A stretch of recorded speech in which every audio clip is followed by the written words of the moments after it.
नमस्कार साथियों, आप सभी का स्वागत है आपके अपने YouTube चैनल पढ़ाई की पोथी में। साथियों, उम्मीद करती हूँ कि आप सभी स्वस्थ होंगे, मस्त होंगे, बेहतर होंगे और निरंतर अपनी तैयारी के माध्यम से सफलता का मार्ग प्रशस्त कर रहे होंगे। तो चलिए, प्राचीन इतिहास की इस श्रृंखला में आज हम अपना अगला टॉपिक पढ़ेंगे।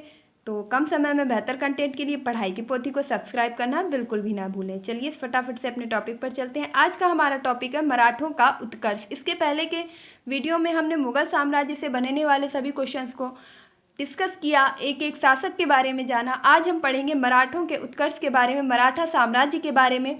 तो मैं बस इतना ही कहूँगी कि अगर आपने आज से पहले कभी भी मराठा साम्राज्य के बारे में नहीं पढ़ा है तो आप बिल्कुल भी परेशान मत होइएगा, क्योंकि इससे बाहर एक भी प्रश्न नहीं जाएगा। और अगर आप कई बार पढ़ चुके हैं तो यकीन मानिए आपने अब तक जितने भी इंपॉर्टेंट क्वेश्चन निकाल के रखे होंगे वह सब यहाँ पर मिलने वाले हैं। तो आप सभी को फायदा होने वाला है, जल्दी से जुड़ जाइएगा। पहला प्रश्न, मराठा साम्राज्य का संस्थापक कौन था? मराठा साम्राज्य के संस्थापक थे शिवाजी। मराठा साम्राज्य के संस्थापक कौन थे? शिवाजी। इतना ही कहना चाहूँगी कि 1-1.5-2 घंटे की वीडियो देखने से अच्छा है आप सिर्फ 10 मिनट और 15 मिनट की मेरी सारी वीडियो इतिहास विषय की मोस्टली से, अगर मैं कह सकूँ सबसे ज़्यादा लंबी 15 से 20 मिनट की हुई होंगी, इससे ज़्यादा नहीं। कोई कोई वीडियो तो सिर्फ 7 से या 8 मिनट की ही है, जिसमें आप पूरे टॉपिक को कंप्लीट कर रहे हैं। तो इसका मतलब ये नहीं कि उसमें कुछ बताया नहीं गया, इसका मतलब ये है कि आपको सिर्फ और सिर्फ उन्हीं चीज़ों को अवगत करवाया गया है जो आपके लिए मोस्ट इम्पॉर्टेंट है। तो मराठा साम्राज्य का संस्थापक कौन था? शिवाजी।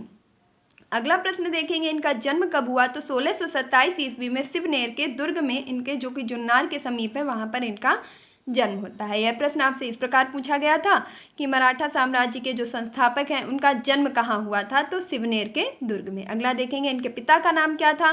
तो शिवाजी के पिता का नाम था शाहजी भोसले, इनकी माता का नाम था जीजाबाई और इनकी जो दूसरी पत्नी थी उनका नाम था तुकाबाई मोहते और इनके गुरु का नाम था कोंडदेव। मोस्ट इंपॉर्टेंट क्वेश्चन आपके लिए। सारी इन्फॉर्मेशन इतनी ज़्यादा मैं कहूँ तो इम्पॉर्टेंट नहीं रख सकती हैं, लेकिन जो इन सभी में से सबसे ज़्यादा इम्पॉर्टेंट क्वेश्चन निकल के आता है वह आता है मराठा साम्राज्य के संस्थापक के गुरु का नाम।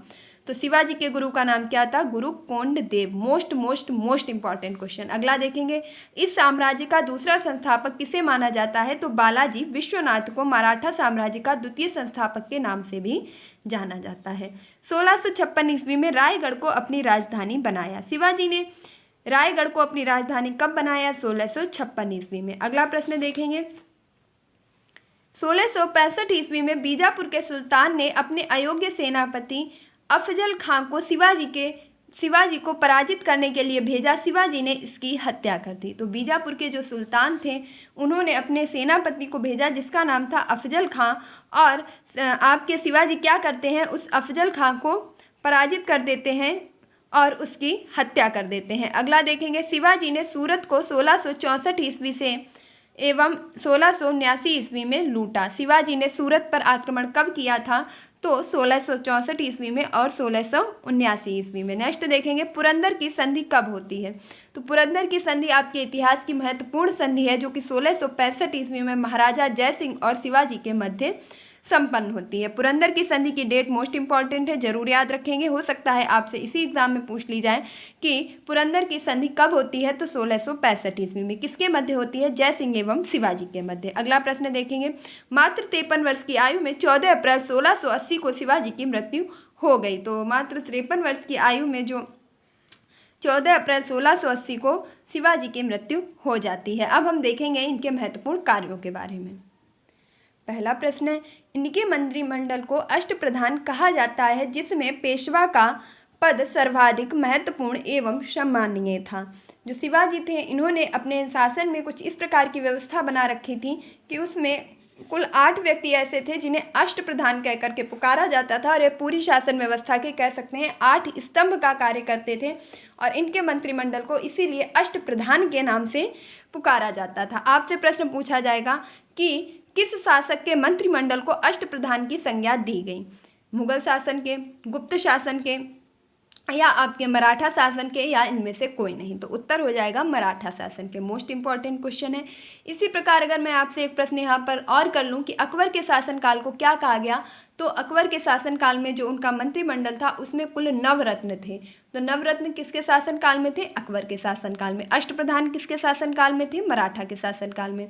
मराठा शासक शिवाजी के शासनकाल में। नेक्स्ट देखेंगे पेशवा, जो कि सबसे ज़्यादा उन 8 पदों में से सबसे ज़्यादा महत्वपूर्ण पद था, वह था पेशवा का। और पेशवा को आज के समय से अगर रिलेट करेंगे तो कह सकते हैं कि पेशवा को प्रधानमंत्री कहते थे। प्रधानमंत्री के पद को पेशवा के नाम से जाना जाता था। और यह पेशवा क्या करता था, इसका कार्य क्या था? तो राज्य का प्रशासन एवं अर्थव्यवस्था की देखरेख। राज्य के प्रशासन और उसकी अर्थव्यवस्था की देखरेख की जिम्मेदारी, कार्यभार पूरा कौन देखता था? पेशवा। जिसमें वह यह भी निर्धारित करता था कि किस राज्य का कौन सा कार्य पहले किए जाने हैं, कौन से कार्य बाद में किए जाने हैं। इसके साथ साथ आपके जल की व्यवस्था, कर की व्यवस्था, भूमि की व्यवस्था और आपके अन्य सभी प्रकार के सामाजिक और सांस्कृतिक कार्यों की व्यवस्था, सभी कुछ चीज़ें पेशवा के द्वारा देखी जाती थी, संरक्षण में की जाती थी। और वह आपके आय का भी जो कह सकते हैं लेखा जोखा अपनी ही देख रेख में पूर्ण करवाता था। तो इस प्रकार पेशवा का पद सबसे ज़्यादा महत्वपूर्ण था, क्योंकि सभी कार्यों में जो सबसे ज़्यादा जिम्मेदारी थी वह पेशवा की थी। और सभी कार्य जो कि अन्य अधिकारियों के द्वारा किए जाते थे, लेकिन उन्हें अंतिम रूप से कौन संरक्षित करता था? तो पेशवा। अगला प्रश्न देखेंगे सरी-ए-नौबत। सेनापति को सरी-ए-नौबत के नाम से जाना जाता था, जो कि सैन्य प्रधान था। कौन था?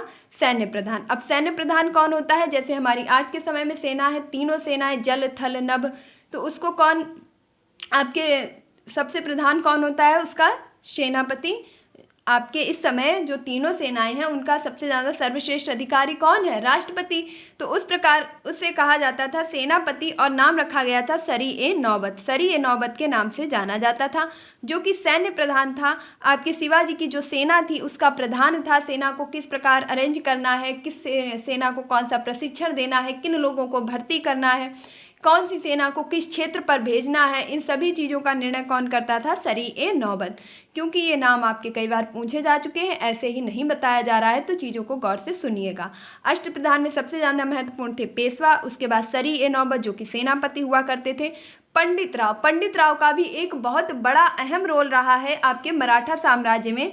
और पंडित राव क्या करते थे? धार्मिक कार्यों के लिए तिथि का निर्धारण, जैसे अभी हम कहते हैं कि कौन सा त्यौहार किस तिथि को पड़ रहा है, इत्यादि चीज़ों के लिए आपकी जो तिथि थी, धार्मिक संस्कार थे, पूजा पाठ थे, मंत्रोच्चारण इत्यादि थे, इनके लिए जो नियुक्त किए गए थे वह पंडित राव नियुक्त किए गए थे। उन्हें पंडित राव के नाम से जाना जाता था, जो कि धार्मिक कार्यों के लिए नियुक्त किए गए थे। अगला देखेंगे न्यायाधीश।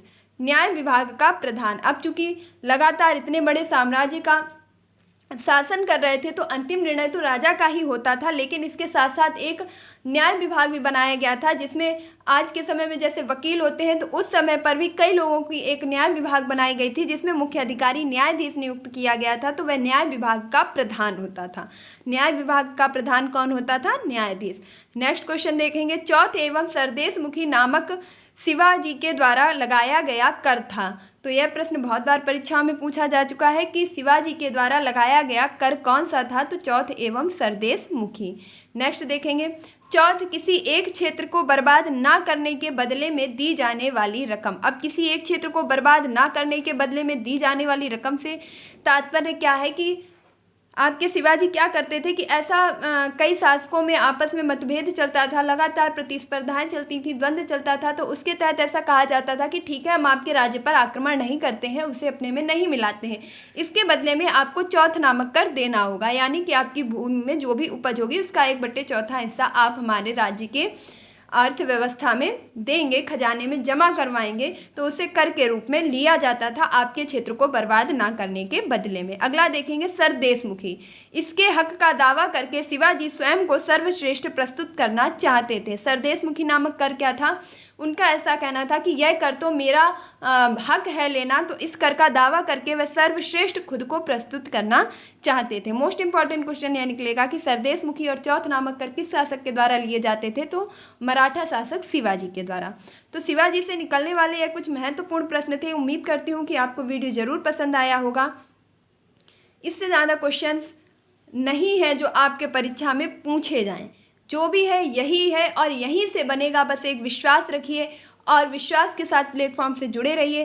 तो आपके प्राचीन इतिहास के जितने भी टॉपिक थे उन सभी को कंप्लीट कर लिया गया है। अब आपको इतिहास विषय की एक पूरी फुल रिवीजन के तौर पर महा मैराथन क्लास दी जाएगी, जिसका आप इंतज़ार करेंगे और उसे ज़रूर देखेंगे। क्योंकि अगर आपने अभी तक एक भी वीडियो नहीं देखा है तो मैं पूरे विश्वास और दावे से कह सकती हूँ कि अगर आप उस मैराथन को भी पूरा देखेंगे, सुनेंगे, समझेंगे तो आप 5 में से आउट ऑफ 5 मार्क्स जरूर लेकर के आएंगे। तो मेरे इस दृढ़ विश्वास पर आप भी विश्वास जताइएगा और मैराथन का हिस्सा जरूर बनिएगा। मिलती हूँ अपने नेक्स्ट वीडियो में, तब तक के लिए खुश रहिए, मस्त रहिए, पढ़ाई में निरंतरता बनाए रखिए। और अभी जा कहाँ रहे हैं, अगर आपने पढ़ाई की पोथी को अभी तक सब्सक्राइब नहीं किया है तो फटाफट से इसे सब्सक्राइब कर दीजिए, बेल आइकन को प्रेस कर दीजिए ताकि आगे आने वाले सभी वीडियो आपको कम समय में प्रोवाइड हो सकें। और अगर आपको वीडियो थोड़ा सा भी अच्छा लगा है तो प्लीज़ एक लाइक ज़रूर कीजिएगा, क्योंकि आपका एक लाइक मेरा काफ़ी हौसला बढ़ाता है, नेक्स्ट वीडियो लाने के लिए इंस्पायर करता है। मिलती हूँ नेक्स्ट वीडियो में, धन्यवाद।